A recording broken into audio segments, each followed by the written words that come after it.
है कि हाँ, डायनेमिक राउटिंग प्रोटोकॉल्स को 3 कैटेगरी में डिवाइड किया है broadly: distance vector, link state and hybrid. ठीक है, तो सबसे पहले हम लोग डिस्कस करेंगे डिस्टेंस वेक्टर कैटेगरी। अच्छा, प्रोटोकॉल्स को 3 कैटेगरी में डिवाइड जो किया गया है वो किस लिए किया गया है, मैं तुम लोग को एक एग्जांपल दूं, समझ लो। से फॉर एग्जांपल मैं इसको थोड़ा अलग तरीके से तुम लोग अगर समझाने जाऊं तो मैं यहाँ पे एक एग्जांपल दे रहा हूँ। से मैं यहाँ पे पेंट को ही ले लेता हूँ, तो पेंट को ही मैंने ले लिया और मैं यहाँ पे कुछ इस तरीके से मैं तुम लोग को ये समझा रहा हूँ कि जो मैंने यहाँ पे समझ लो ये एक ले लिया सोर्स और एक हो गया तुम्हारा डेस्टिनेशन। ठीक है, सोर्स एंड डेस्टिनेशन, और सोर्स टू डेस्टिनेशन तक जाने के लिए एक रास्ता हो गया ये, दूसरा रास्ता हो गया समझ लो ये, और तीसरा जो रास्ता हो गया दैट इज ये। ठीक है, तो this is path 1, path 2, path 3, this is the source and this is the destination. Source तक ये अभी राउटर का बात छोड़ दो, ऐसे ही समझ लो। यहाँ पे सोर्स से डेस्टिनेशन तक जाने के लिए 3 रास्ता है। पहला जो रास्ता है, ये जो रास्ता है ये एकदम देखो, तुम देख सकते हो मैंने लाइन जो खींचा है एकदम this is the straight line, और यहाँ पे हल्का सा कुछ यहाँ पे कार्व है, और ये जो थर्ड लाइन है ये एकदम बहुत ही कार्व है, यहाँ पे बहुत ज़्यादा कार्व है यहाँ पे। ठीक है, ये एकदम कम्प्लीटली जिगजैग टाइप का हो गया रास्ता, मतलब ये रास्ता स्ट्रेट नहीं है। तो सिंपल सा बात है, जो स्ट्रेट रास्ता है जो एकदम स्ट्रेट लाइन है, इसमें इसमें से अगर तुम इसमें से इस रास्ते से अगर कोई समझ लो ट्रेवल करता है तो उसको कम समय लगेगा, है कि नहीं, क्योंकि रास्ता तो एकदम स्ट्रेट है, यहाँ पे कोई मतलब इस तरह से रास्ते में कोई दिक्कत नहीं है, रास्ता खराब नहीं है। ये जो रास्ता है इसमें थोड़ा ज़्यादा समय लगेगा। ये तो थोड़ा बहुत स्ट्रेट तो है लेकिन बीच बीच में कहीं भी यहाँ पे एक कार आ चुका है। ठीक है, तो यहाँ पे थोड़ा समय ज़्यादा लग जाएगा क्योंकि ये थोड़ा इसका डिस्टेंस थोड़ा ज़्यादा हो जाएगा। और अगर यहाँ पे देखा जाए, यहाँ पे बहुत ज़्यादा समय लगेगा, ये जो रास्ता 3 नंबर रास्ता, क्योंकि यहाँ पे बहुत ज़्यादा कार है, रास्ता खराब है, समझ लो यहाँ पे बहुत ज़्यादा गड्ढा है, तो समझ लो यहाँ पे बहुत समय लगेगा। सबसे ज़्यादा समय कहाँ पे लगेगा, यहाँ पे लगेगा। अच्छा, अभी सोर्स से डेस्टिनेशन तक जाने के लिए तो सबसे बेस्ट रास्ता तुम किसको बोलोगे? नंबर वन, ये जो नंबर वन है, यही रास्ता, इस रास्ते को हम लोग क्या बोलेंगे, बेस्ट रूट, मतलब this is the best route to reach the destination. Okay, now मैं यहाँ क्यों तुम लोगों को समझा रहा हूँ, यहाँ पे मैं आऊँगा इसका इसका उस डायनेमिक राउटिंग प्रोटोकॉल के साथ इसका क्या रिलेशन है उसी में मैं जा रहा हूँ मैं अभी। तो देखो, कभी कभी ऐसे भी हो सकता है कि रास्ता, ये जो रास्ता वन है ये तो अच्छा है, ठीक है, ये एकदम स्ट्रेट रास्ता है, यहाँ पे कोई दिक्कत नहीं है, ये एकदम प्लेन रास्ता है, लेकिन कभी कभी ऐसा होता है कि जो रास्ता अच्छा है उसमें हमेशा ज़्यादा ट्रैफिक जाएगा, मतलब सभी लोग इसी रास्ते से आने के लिए कोशिश करेंगे क्योंकि रास्ता सीधा है ना, प्लेन रास्ता है। तो होगा क्या, इस रास्ते में बहुत ज़्यादा ट्रैफिक है, एज्यूम कर लो अभी जस्ट कि मैं क्या बोल रहा हूँ, इस रास्ते में बहुत ज़्यादा ट्रैफिक है। तो ट्रैफिक की वजह से ये रास्ता पूरा जाम लगा हुआ है, क्योंकि ये रास्ता सीधा रास्ता है इसीलिए सब इसी रास्ते से आ रहा है, इसलिए पूरा जाम, ट्रैफिक जाम लगा रहा है। तो लेकिन ये रास्ता एकदम खाली है क्योंकि ये रास्ता खराब है, कोई इससे जा नहीं रहा है। ठीक है, अभी ट्रैफिक जाम की वजह से अभी समझ लो कि यहाँ पे समय लग गया 1 घंटा। सोर्स टू डेस्टिनेशन जाने के लिए, इस रास्ते से जाने के लिए कितना समय लग रहा है, 1 घंटा। लेकिन अगर अगर अब अभी मेरा नंबर 2 को मैं छोड़ता हूँ, बस इसी के साथ मैं समझाता हूँ नंबर 3 के साथ, कि ये जो नंबर 3 वाला रास्ता है इसमें से जाने के लिए तुमको कितना समय लगेगा, समझ लो नॉर्मली कितना समय लगता है नॉर्मली। ठीक है, यहाँ पे तुम समझ लो कि हाफ एन आवर लगता है यहाँ पे, मतलब यहाँ पे आधा घंटा लगता है। अरे यहाँ पे तो एक्चुअली नॉर्मली कितना लगता है समझ लो, यहाँ पे नॉर्मली 5 मिनट ही लगता है क्योंकि सीधा रास्ता है, लेकिन हालांकि अभी ट्रैफिक जाम है, इसलिए ट्रैफिक जाम में ये अभी कितना समय ले रहा है, यहाँ से यहाँ तक पहुँचने के लिए 1 घंटा समय ले रहा है। लेकिन ये जो रास्ता ये खाली, और यहाँ पे कितना समय लगेगा, यहाँ पे एज यूजल जो टाइम लगता है 3 hour, sorry half hour, 3 hour नहीं, यहाँ पे आधा घंटा लगेगा। तो अभी तुम कौन सा रास्ता चूज करोगे, कि तुम जो प्लेन रास्ता है जो सीधा है उसी को चूज करोगे क्या, जो मतलब रास्ता तो अच्छा है लेकिन क्या हो रहा है यहाँ पे, रास्ता तो अच्छा है लेकिन समय बहुत ज़्यादा ले रहा है यहाँ पे। अगर बेहतर होता तो मैं अगर इसी रास्ते में चला जाऊँ, ठीक है, खराब रास्ता तो खराब है लेकिन मेरा आधा घंटा यहाँ पे सेव हो रहा है ना, बेकार मैं यहाँ पे क्यों वेट करूँ, तो मैं इधर से चला जाऊँ। तो ये मैं क्यों बोल रहा हूँ, देखो अभी आ रहा हूँ इसके साथ रिलेशन क्या है। तो सोर्स से डेस्टिनेशन तक जाने के लिए रास्ता बहुत सारा है, लेकिन कौन सा रास्ता बेस्ट होगा, कौन सा रास्ता अच्छा होगा, ठीक है, मतलब कौन सा रास्ता बेस्ट रास्ता होगा, बेस्ट रूट होगा, बेस्ट पाथ होगा, वो डिसाइड अभी चूज करना होगा हम लोग को।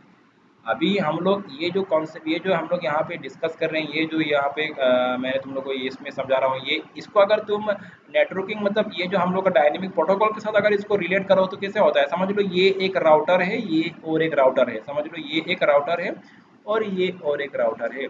तो इस सोर्स राउटर से डेस्टिनेशन राउटर तक जाने के लिए there are 3 available paths. Okay, now it is the now the router has to decide which path it has to follow to send the packet to destination तक पहुंचाने के लिए। अभी इस राउटर को ये डिसाइड करना है कौन सा रास्ता ये चूज करेगा पैकेट को सेंड करने के लिए डेस्टिनेशन तक। ठीक है, अभी देखो राउटर अपने आप से डिसाइड नहीं करता है, मैं बोल रहा हूँ करेगा, डेफिनेटली करेगा, क्योंकि कुछ बेस्ड ऑन सम इंस्ट्रक्शंस के हिसाब से। अभी जैसे अभी तुम स्टैटिक राउटिंग का बात छोड़ ही दो, यहाँ पे अभी मैं डिस्कस कर रहा हूँ डायनेमिक राउटिंग का बात। तो समझ लो यहाँ पे मैंने डायनेमिक राउटिंग अप्लाई करके रखा है और यहाँ पे भी अप्लाई करके रखा है, एज्यूम कर लो। तो डायनेमिक राउटिंग में तो प्रोटोकॉल तो बहुत सारा होता है, क्योंकि उसको मैंने थोड़ी देर पहले बोला कि देयर आर यूज, यहाँ पे यूज ऑफ प्रोटोकॉल होता है, प्रोटोकॉल एक नहीं बहुत सारा होता है, और हर प्रोटोकॉल्स को कुछ कैटेगरी में डिवाइड किया गया है, डिस्टेंस, लिंक स्टेट, हाइब्रिड। तो अलग अलग कैटेगरी में अलग अलग प्रोटोकॉल आएगा। ठीक है, तो ये अलग अलग कैटेगरी में डिवाइड क्यों किया गया है, मैं उसी के बारे में बोल रहा हूँ। तो यहाँ पे आते हैं हम लोग फिर से। तो एज्यूम कर लो कि ये जो राउटर है इसमें भी डायनेमिक राउटिंग अप्लाई करके रखा गया, और ये जो राउटर है इसमें भी dynamic routing protocol, dynamic routing में कौन सा प्रोटोकॉल इसमें यूज किया गया है, समझ लो one of the dynamic routing protocol is RIP। ठीक है, इस तरह से और भी राउटिंग प्रोटोकॉल है, अभी मैं जस्ट एग्जांपल दे रहा हूँ। One of the dynamic routing protocol is RIP, routing information protocol. तो अभी जैसे मैंने लास्ट टाइम तुमको बोला कि जो पाथ है डेस्टिनेशन तक पहुंचने के लिए, जो पाथ होता है उस पाथ का इंफॉर्मेशन राउटर को कौन देता है, यूजर, या तो यूजर देगा मैन्युअली या तो प्रोटोकॉल देगा। अभी यहाँ पे मैनुअल बात नहीं हो रहा है, यहाँ पे स्टैटिक का बात नहीं हो रहा है, यहाँ पे हो रहा है डायनेमिक का बात।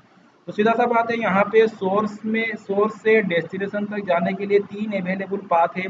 तो इन पाथ्स के बारे में राउटर को इंफॉर्मेशन कौन देगा, प्रोटोकॉल देगा, क्योंकि यहाँ पे अभी प्रोटोकॉल यूज हो रहा है, अभी यूजर का कोई काम नहीं है, मैनुअल नहीं है, डायनेमिक होगा। तो protocol will tell the router about all the available paths, ये जितने भी पाथ है इसके बारे में बोलेगा। लेकिन प्रोटोकॉल सब अभी अभी यहाँ पे देखो राउटर क्या करता है, जैसे मैंने लास्ट में एक्सप्लेन किया था, राउटर का अपना क्या होता है, एक राउटिंग टेबल होता है, जो मैंने लास्ट टाइम तुमको एक्सप्लेन किया था। हर राउटर का मेमोरी में अपना एक क्या होता है, राउटिंग टेबल होता है। और राउटिंग टेबल में क्या होता है, जितना भी direct as well as indirect network है सबका इसमें क्या रहता है, इंफॉर्मेशन मेंटेन रहता है। ठीक है, तो ये जो राउटर का राउटिंग टेबल है, इसका राउटिंग टेबल में इसमें जितना भी नेटवर्क है, इन नेटवर्क तक पहुंचने के लिए जो पाथ होगा इसका राउटिंग टेबल में एंट्री आएगा डेफिनेटली। अगर मैं राउटिंग अप्लाई करने के बाद आएगा। ठीक है, या तो स्टैटिक या तो डायनेमिक, फिलहाल मैं डायनेमिक का बात बोल रहा हूँ। तो एज्यूम कर लो RIP अप्लाई करने के बाद इसका राउटिंग टेबल में जो जितना भी इनडायरेक्ट नेटवर्क है सबका इंफॉर्मेशन यहाँ पे आ चुका है, मतलब सब यहाँ पे एंट्री हो चुका है आफ्टर अप्लाइंग राउटिंग अप्लाई करने के बाद, RIP अप्लाई करने के बाद। तो एज्यूम कर लो दोनों में ही RIP अप्लाई किया हुआ है। ठीक है, अभी 3 अवेलेबल पाथ है। अभी ये जो RIP प्रोटोकॉल है, इस राउटर को यहाँ से यहाँ तक पहुँचने के लिए जो पाथ है उसके बारे में बोलेगा, लेकिन 3 पाथ है तो इसको क्या करना होगा, इन तीनों पाथ में से बेस्ट पाथ चूज करना होगा। ये कौन करेगा, RIP करेगा, ये प्रोटोकॉल करेगा। मतलब सोर्स से डेस्टिनेशन तक जाने के लिए अवेलेबल पाथ 3 है। ठीक है, अभी इस RIP प्रोटोकॉल को राउटर को बोलना है कि इन तीनों पाथ में से तुमको कौन सा पाथ चूज करना है, मतलब कौन सा पाथ से पैकेट को सेंड करना है। वो पाथ का इंफॉर्मेशन RIP प्रोटोकॉल राउटर को बोलेगा। तो RIP, it is the responsibility of RIP protocol to choose the best path among all the 3 path. तो इसका काम है कि इन तीनों में से बेस्ट पाथ को चूज करना है, और उस बेस्ट पाथ को चूज करने के बाद ये राउटर को इन्फॉर्म करेगा कि तुम ये वाला पाथ जो है अपना राउटिंग टेबल में एंट्री कर लो। तो समझ लो RIP प्रोटोकॉल जो है इसने पाथ 1 को बेस्ट पाथ के हिसाब से चूज कर लिया। इसने इस पाथ को एज्यूम कर लो, RIP ने इस पाथ को क्या कर लिया, बेस्ट पाथ के हिसाब से चूज करके राउटर को बोल दिया कि तुम अपना राउटिंग टेबल में इस पाथ का एंट्री कर लो। तो राउटर क्या करेगा, जब भी कोई पैकेट डेस्टिनेशन तक सेंड करना हो तो इसी पाथ को, क्योंकि उसका राउटिंग टेबल में जो पाथ एंट्री है उसी से सेंड करेगा। हो सकता है कि यहाँ पे और भी अवेलेबल पाथ हो, लेकिन उसमें से सेंड नहीं करेगा। राउटिंग टेबल में चेक करेगा जो पाथ अवेलेबल है, राउटिंग टेबल में जो पाथ का एंट्री है उसी पाथ के थ्रू ये पैकेट को डेस्टिनेशन तक सेंड करेगा। तो हुआ यूं कि अगर समझ लो ये पाथ जो है, तो ये राउटर क्या करेगा, जो भी पैकेट सेंड करना है इसी पाथ से ही करता रहेगा करता रहेगा करता रहेगा। समझ लो लार्ज नंबर ऑफ पैकेट ये सेंड कर रहा है, तो ऐसे हुआ, ऐसे क्या हुआ, एज्यूम कर लो कि ये जो पाथ है इस पाथ में बहुत ज़्यादा ट्रैफिक हो गया, और इस हुआ अल्टीमेटली क्या हुआ, इस पाथ में और पैकेट जब सेंड कर रहा है तो थोड़ा समय ज़्यादा लग रहा है इसको, मतलब उस पैकेट को डेस्टिनेशन तक पहुँचने के लिए समय लग रहा है, क्योंकि यहाँ पे ज़्यादा मैक्सिमम पैकेट ये सेंड कर रहा है इस पाथ के थ्रू। लेकिन इसके साथ जुड़ा हुआ और भी पाथ है जिसके थ्रू ये पैकेट को सेंड नहीं करेगा, और नहीं कर रहा है, करेगा भी नहीं, क्योंकि इसका राउटिंग टेबल में उसका एंट्री है नहीं। तो क्योंकि इसका पाथ के बारे में किसने बोला था, आरआईपी ने बोला था इस पाथ के बारे में। तो यहाँ पे देखो आरआईपी प्रोटोकॉल किसको बेस्ट पाथ चूज कर रहा है, ये पाथ वन को। लेकिन प्रोटोकॉल तो और भी है, देखिए प्रोटोकॉल क्या है और भी है, जैसे मैंने बोला RIP is one of the protocol, जैसे और भी प्रोटोकॉल हो गया, जैसे तुम्हारा हो गया EIGRP। तो ये सब के बारे में हम लोग बाद में डिस्कस करेंगे, मैं जस्ट अभी 10 एक नाम दे रहा हूँ। EIGRP one of the protocol is EIGRP, तो ये भी एक प्रोटोकॉल है। तो ये प्रोटोकॉल अगर समझ लो मैंने इस राउटर में अगर मैंने EIGRP अप्लाई कर दिया, एज्यूम कर लो मैंने इसमें भी, अभी आरआईपी का केस छोड़ो, अभी समझ लो कि इस राउटर में और इस राउटर में दोनों में मैंने EIGRP प्रोटोकॉल यूज कर दिया, ठीक है। तो EIGRP यूज किया, तो अभी ये EIGRP प्रोटोकॉल का रेस्पॉन्सिबिलिटी है बेस्ट पाथ चूज करना और उस राउटर को बोलना है। तो अभी EIGRP प्रोटोकॉल क्या करेगा, इन तीनों में से बेस्ट पाथ को चूज करेगा और राउटर को बोलेगा कि ये बेस्ट पाथ है। तो जो भी हो वो इसका काम है। अभी EIGRP जो बेस्ट पाथ चूज करेगा उसका चूज करने, बेस्ट पाथ सिलेक्ट करने का मतलब EIGRP को बेस्ट पाथ सिलेक्ट करना होगा। पहले किसने बेस्ट पाथ सिलेक्ट किया था, पहले आरआईपी ने, क्योंकि पहले आरआईपी यहाँ पे अप्लाइड था।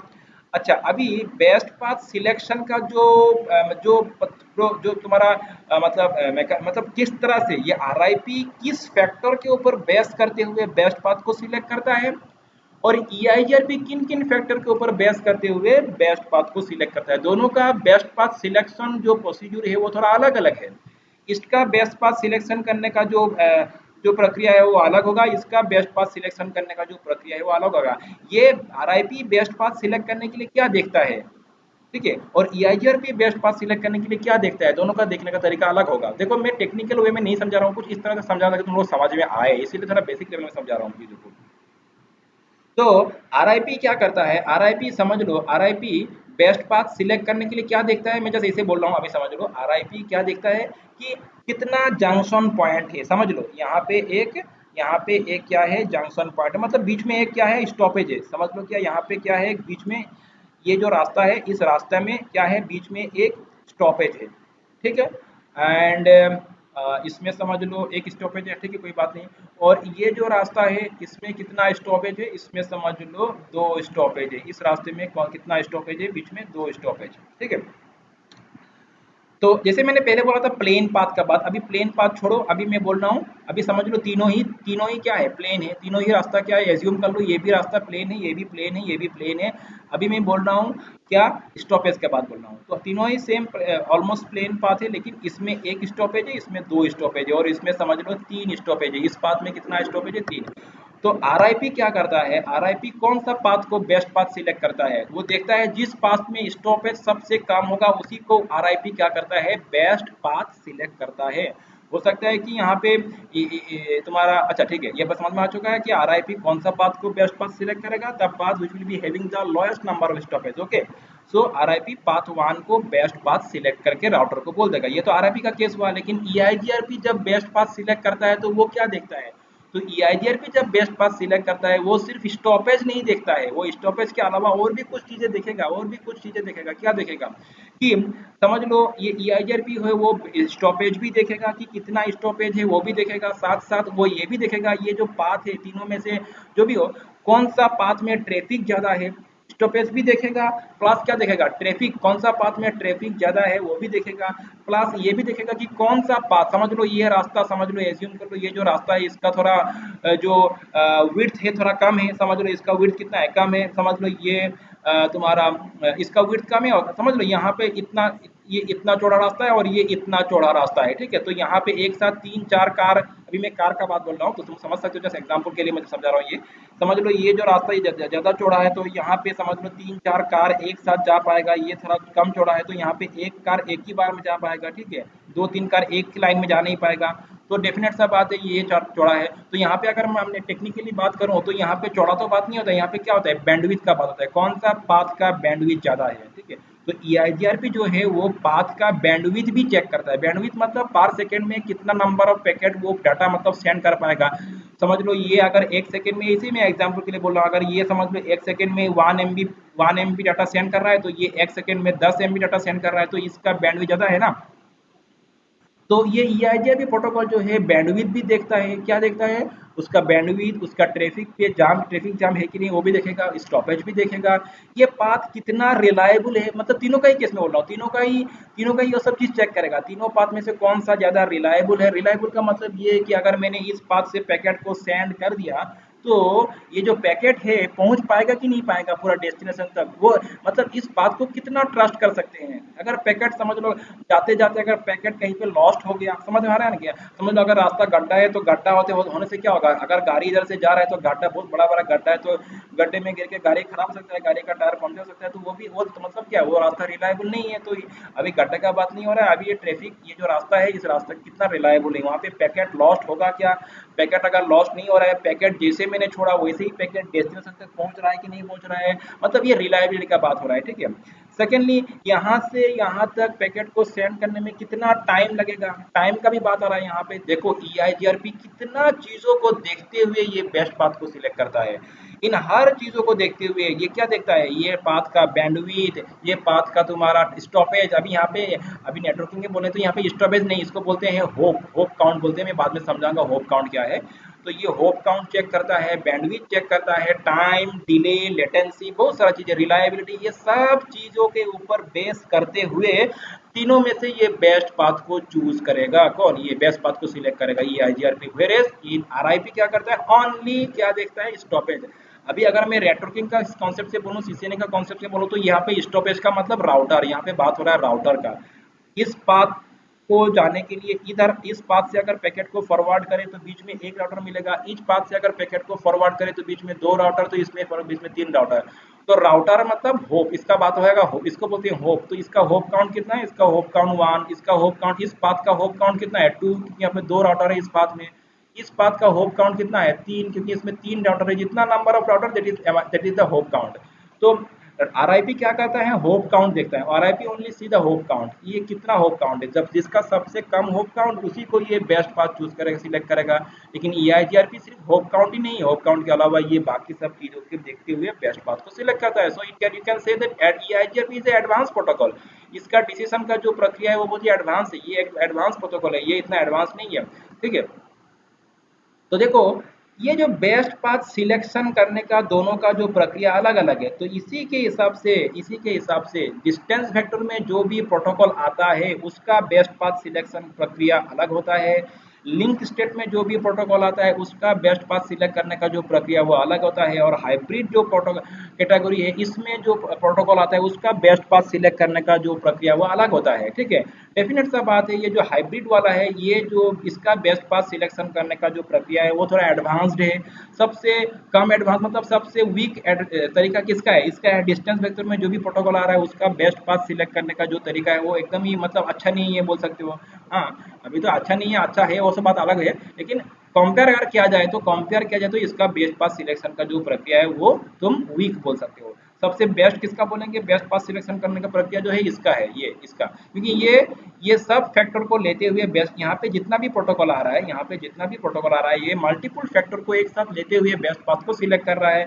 यहाँ पे एक बार बहुत ही कम फैक्टर को लेते हुए बेस्ट पाथ को सिलेक्ट कर रहा है, यहाँ पे थोड़ा ज्यादा और इससे थोड़ा ज्यादा फैक्टर को लेते हुए बेस्ट पाथ को सिलेक्ट कर रहा है। तो इसीलिए राउटिंग प्रोटोकॉल्स को अलग अलग कैटेगरी में डिवाइड किया गया है। तो ठीक है, समझ में आ रहा है, तो आई थिंक ये सफिशिएंट तुम लोग समझाने के लिए, और इतना ज़्यादा आगे जाने की जरूरत नहीं है। तो यहाँ पे सबसे पहला जो कैटेगरी है डिस्टेंस वेक्टर जो कैटेगरी है, इसके अंदर कौन सा प्रोटोकॉल आता है, one of the example of distance vector routing protocol is RIP जो है ये डिस्टेंस वेक्टर कैटेगरी में आ रहा है। और ये जो है EIGRP ये आ रहा है तुम्हारा हाइब्रिड कैटेगरी में आ रहा है। और लिंक स्टेट कैटेगरी में आता है जो प्रोटोकॉल हो गया उसका नाम हो गया OSPF, open shortest path first. EIGRP का फुल फॉर्म हो गया enhance interior gateway routing protocol, और RIP का फुल फॉर्म हो गया राउटिंग इंफॉर्मेशन प्रोटोकॉल। लेकिन ये तीनों के अलावा और भी प्रोटोकॉल होता है, अभी जस्ट मैं तीनों का ही बात बोल रहा हूँ। अभी आई थिंक तुम लोग को समझ में आ चुका होगा, ठीक है। तो चलो इतना सही, थ्योरी बहुत ज़्यादा हो गया अभी यहाँ पे। अभी थोड़ा सा हम लोग हल्का से इसको इम्प्लीमेंट करते हैं, प्रैक्टिकली हम लोग देखते हैं अप्लाई करते हुए। देखो जब हम लोग प्रैक्टिकली चीज़ों को अप्लाई करेंगे, इतना सारा चीज़ें तुमको यहाँ पे समझ, ये जो मैंने तुमको एक्सप्लेन किया है ये सब तुमको दिखेगा नहीं, जस्ट समझाने के लिए। हाँ, इसका व्यू मैट्रिक्स वगैरह, इसका स्टेटिक्स वगैरह हम लोग बाद में चेक कर सकते हैं। फिलहाल अभी यहाँ पे इसको मैं क्लोज करता हूँ और मैं आता हूँ ब्रैकेट प्रेशर में, और मैं यहाँ पे छोटा सा एक लैब बना लेता हूँ जहाँ पे होगा मेरा 2 राउटर, जैसे मैंने लास्ट टाइम किया था। और यहाँ पे हम लोग एक क्या करेंगे आज के क्लास में, अभी हम लोग सिंपली यहाँ पे ये जो RIP प्रोटोकॉल है उसको कैसे अप्लाई करना है उसी के बारे में जान लेते हैं, ठीक है। तो इन द मेन टाइम में ये लैब क्रिएट कर लूँ, मैं थोड़ा इसको पॉज कर लूँ। इसका कॉन्फ़िगरेशन मैंने यहाँ पे किया, मैंने सब कुछ सेटिंग कर लिया। मैंने यहाँ पे जैसे दिखाया तुमको इस तरह से मैंने यहाँ पे IP सेट कर लिया है, ठीक है। अभी तो यहाँ पे अभी देखो, थोड़ा इसको मैं तुमको बड़ा कर लो ताकि दिखने में आसान हो, ठीक है। तो यहाँ पे देखो अभी ये 3 नेटवर्क है, 1.0, 3.0 और यहाँ पे 2.0। मैं एक्सप्लेन नहीं करूँगा, तुमको समझ में आ रहा है क्या बोल रहा हूँ मैं। एंड अभी हम लोग सबसे पहले देखेंगे ये PC इसके साथ लिंक्ड है कि नहीं। डेफिनेट सा बात है, अभी राउटिंग अप्लाई किया नहीं तो लिंक होना नहीं चाहिए। तो मैं इसका IP 2.2 है, PC वहाँ से पिंग कर रहा हूँ।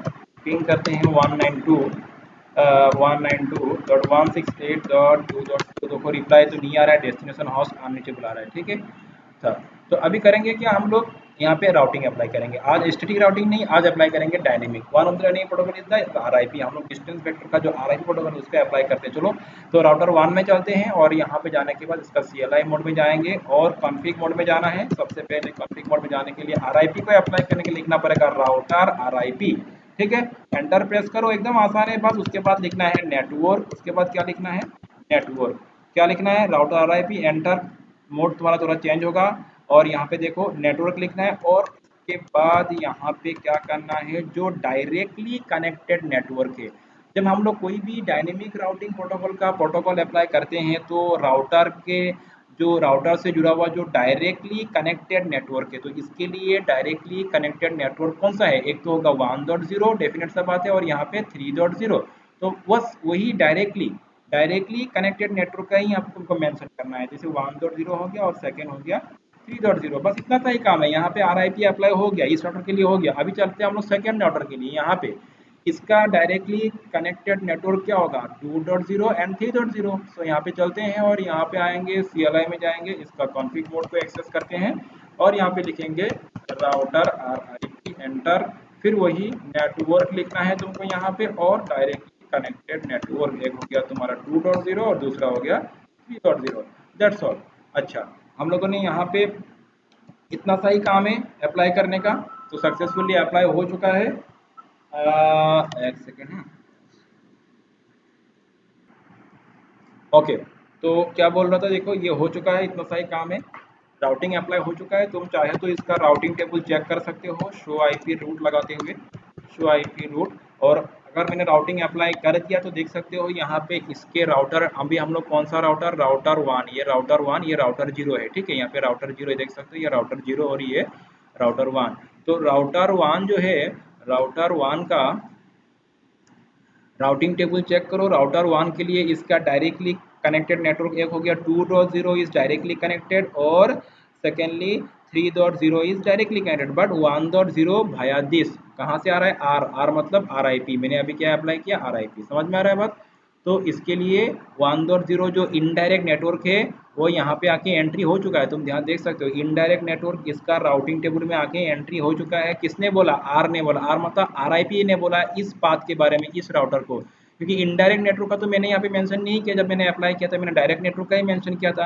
लेकिन जितना भी इनडायरेक्ट नेटवर्क है, बस तुमको डायरेक्ट के बारे में बोलना है। इनडायरेक्ट जो है वो RIP इसको बोलेगा, राउटर बोलेगा, राउटर को बोलेगा, तो राउटर को बोल दिया इसने। तो वही चीज़ राउटर इसका केस में भी होगा। फिलहाल मैं शो नहीं करा रहा हूँ तुम लोग को, तुमको पता चल रहा है। अभी जस्ट हम लोग जस्ट फाइनल एक बार पिंग करके देखते हैं, और ये लिंक हुआ कि नहीं देखते हैं हम लोग। देखो फिर से मैं वही पुराना वाला जो है, जैसे मैंने इसको डेस्टिनेशन हाउस नीचे बोला रहा था, अभी पिंग करेंगे एंड अभी ये रिप्लाई आ जाएगा। तो देखो यहाँ पे थोड़ा समय लगता है। हाँ, अभी अभी रिप्लाई आ गया, देखा ना। तो ये लिंक हो चुका है। जो भी हो यहाँ पे जस्ट सिंपली हम लोगों ने RIP को अप्लाई कैसे करना है वो देखा। बाकी तुम लोग को मैंने प्रोटोकॉल का 3 कैटेगरी है। अभी आने वाले क्लासेस में इन प्रोटोकॉल्स को हम लोग और भी डिटेल्स में डिस्कस करेंगे। तो चलो आज के क्लास को मैं यहीं पे फिनिश करता हूँ।